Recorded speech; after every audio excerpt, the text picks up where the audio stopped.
আমাৰ মাজত মাননীয় সাংসদ আছে যোনে আপোনালোকক ভালকে গোটেইখিনি কথা খুলি ক'ব। মই সৰু কেইটামান কথা ক'বলৈ বিচাৰিছো। এই যে স্পেচিয়েল ৰিভিজন এছআৰ চলি আছে, আব্দুল পাটেল জিন্দাবাদ, আব্দুল পাটেল জিন্দাবাদ, ৰকিবুল হুসেন জিন্দাবাদ, ৰকিবুল হুসেন জিন্দাবাদ।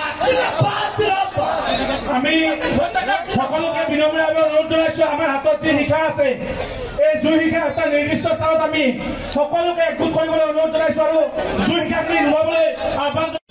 বিশেষকৈ জুবেল আলমক ধন্যবাদ জনাম যে আজি এনেকুৱা এটা সময়ত ভোট চুৰি বন্ধ কৰাৰ কাৰণে এখন সভা কৰিছে।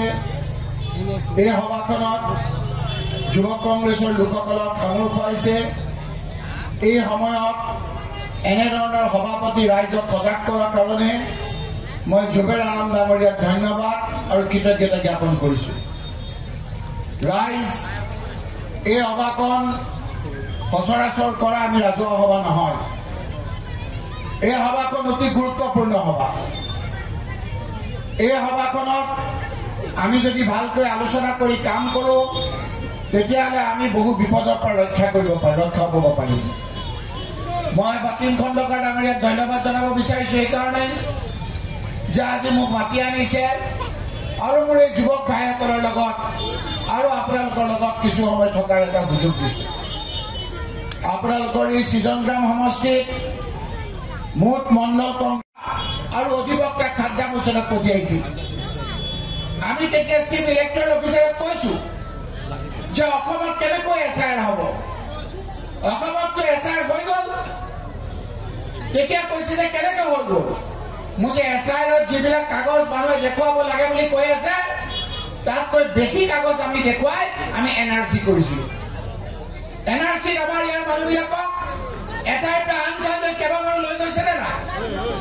এই মহিলাসকলক বিভিন্ন ধৰণেৰে কাগজ লৈ বঙাইগাঁৱৰ মানুহ গোৱালপাৰা, গোৱালপাৰা মানুহ বৰপেটা, বৰপেটা মানুহ ধুবুৰী বিভিন্ন কাগজ পত্ৰ লৈ আমি তাত এনআৰচিত অংশগ্ৰহণ কৰিছো। সেই এনআৰচিত অংশগ্ৰহণ কৰাৰ পাছত সুপ্ৰিম কোৰ্টত পুংখানুপুংখভাৱে সকলো চালিজাৰি চোৱাৰ পাছত আমাৰ এনআৰচিত নাম অন্তৰ্ভুক্ত হৈছে। তাৰে 19 লাখ মানুহৰ এনআৰচিত নাম অন্তৰ্ভুক্ত হোৱা নাই। আজি সুপ্ৰিম কোৰ্টলৈ আমি গৈছো, গৈ পেলাই আমি কৈছো যে যিসকলৰ নাম অন্তৰ্ভুক্ত হোৱা নাই তেখেতসকলক ৰিজেকশ্যন শ্লিপ দিব লাগে। যিসকলৰ জেনেৰেল লোক সেইসকলে জানে। যিসকলৰ নাম অন্তৰ্ভুক্ত হ'ল তেওঁলোকক আইডেণ্টিটি কাৰ্ড দিব লাগে। গতিকে আপোনালোকে যদি এছআইআৰ অসমত কৰে আমি আইনৰ আশ্ৰয় ল'ম। যি এনআৰচি সুপ্ৰিম কোৰ্টৰ তত্বাৱধানত হৈছিল আৰু অসমত এই এনআৰচি আপোনালোকে কৰিলে গোটেই ভাৰতবৰ্ষতে সুপ্ৰিম কোৰ্টৰ যোগেদি আমি ষ্টে অৰ্ডাৰ আনিম।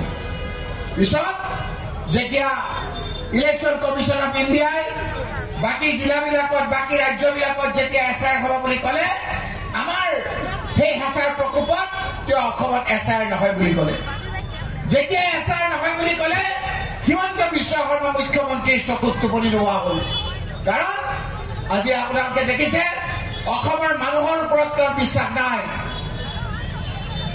আজি আহোম সম্প্ৰদায়ৰ লোকসকলৰ কথা কওক, মৰাণ মটক লোকসকলৰ কথা কওক, চুতীয়া সম্প্ৰদায়ৰ লোকসকলৰ কথা কওক, কোচাজমুখী লোকসকলৰ কথা কওক, বঙালী হিন্দু মানুহসকলৰ কথা কওক, কোনো মানুহৰ প্ৰতি তেওঁ বিশ্বাস নাই। সেইকাৰণে তেওঁ আগন্তুক 26ত কেৱল ভোট চুৰ কৰি জিকাৰ এটা পৰিকল্পনা কৰিছে। সেইকাৰণে আমি আজি আপোনালোকক অনুৰোধ কৰিবলৈ আহিছো, যেতিয়া আমি এছআইআৰ ইয়াত হ'ব নালাগে বুলি যুক্তি প্ৰদৰ্শন কৰিলো, যেতিয়া ইলেকশ্যন কমিশ্যনে আমাৰ সেই যুক্তিক মানি ল'বলৈ বাধ্য হ'ল, ৰাতাৰাতি হিমন্ত বিশ্ব শৰ্মা ইয়াৰ পৰা গৈ পেলাই ক'লে যে এনেকে কৰিলে অসমত আমাৰ চৰকাৰ নহ'ব। আপুনি জানে ইলেকশ্যন কমিশ্যন অফ ইণ্ডিয়া আৰু এতিয়া বিজেপি দল এটা টকাৰী পিটিকি লগে লগে নতুন এটা পদ্ধতি ওলালে এছআৰ হয় ইলেকশ্যনৰ সময়ত আপোনাৰ বিভিন্ন ধৰণৰ ভোটাৰ লিষ্টৰ আজি বিজেপিৰে মানুহসকলক আজি সন্দেহ কৰে। এইকেইটা দিনত চব বিজেপিৰ সতীৰ্থ কিমান তেওঁক বাদ দিব বিচাৰিছে আৰু সেইকাৰণে মুখ্যমন্ত্ৰী ডাঙৰীয়াৰ কথা বতৰাবিলাকতে আজিৰ লগত কালি মিল নাই। এবাৰ কয় হত্যা নহয়, এবাৰ কয় হত্যা, এবাৰ কয় ইমান তাৰিখে তেওঁক SIT ৰিপৰ্ট দিব আৰু এতিয়া কৈছে এতিয়া নিদিয়ে। গতিকে ৰাইজে জানে যে তেওঁক যেতিয়া আমি কৈছিলোঁ যে আমি জুবিন গাৰ্গৰ হত্যাৰ ন্যায় লাগে, যেতিয়া তেওঁৱে কৈছিল যে হত্যা নহয়, তাৰ পিছত ক'বলৈ বাধ্য হ'ল যে হত্যা। তাৰ পিছত কৈছে যে মই এনেকুৱা কথা কৈ দিম, এইবিলাক কথাও আমি পিছত ক'ম। কি ক'ব বিচাৰিছিল তেওঁ আমাৰ বিভিন্ন ধৰণৰ তথ্যই আমাক কয়। এই কথা বতৰাবিলাকত আজি তেওঁ বিচলিত হৈছিল। সকলো জাতি জনগোষ্ঠী বিশেষকৈ বিজেপিৰ নিষ্ঠাবান কৰ্মীসকলেও এই কথাবিলাকত ভাল পোৱা নাই আৰু সেইকাৰণেই এতিয়া তেওঁ চাব বেলেগ এটা আঞ্চলিক দলক অলপ শক্তিশালী কৰিব বিচাৰিছে। মই ৰাজনৈতিক কথা কৈছোঁ, কাৰণ বিজেপিত তেওঁৰ স্থানটো অলপ খৰচ কৰা হৈছে। তেওঁ যাতে আকৌ ব্লেকমেইলিং কৰিব পাৰে, সেইকাৰণে অন্য এটা ৰাজনৈতিক দল আঞ্চলিক দলত তেওঁ কৈছে যে কেইজনমান মোক উঠাওক যাতে মই আকৌ দিল্লীৰ নেতৃত্বত ব্লেকমেইলিং কৰিব পাৰোঁ।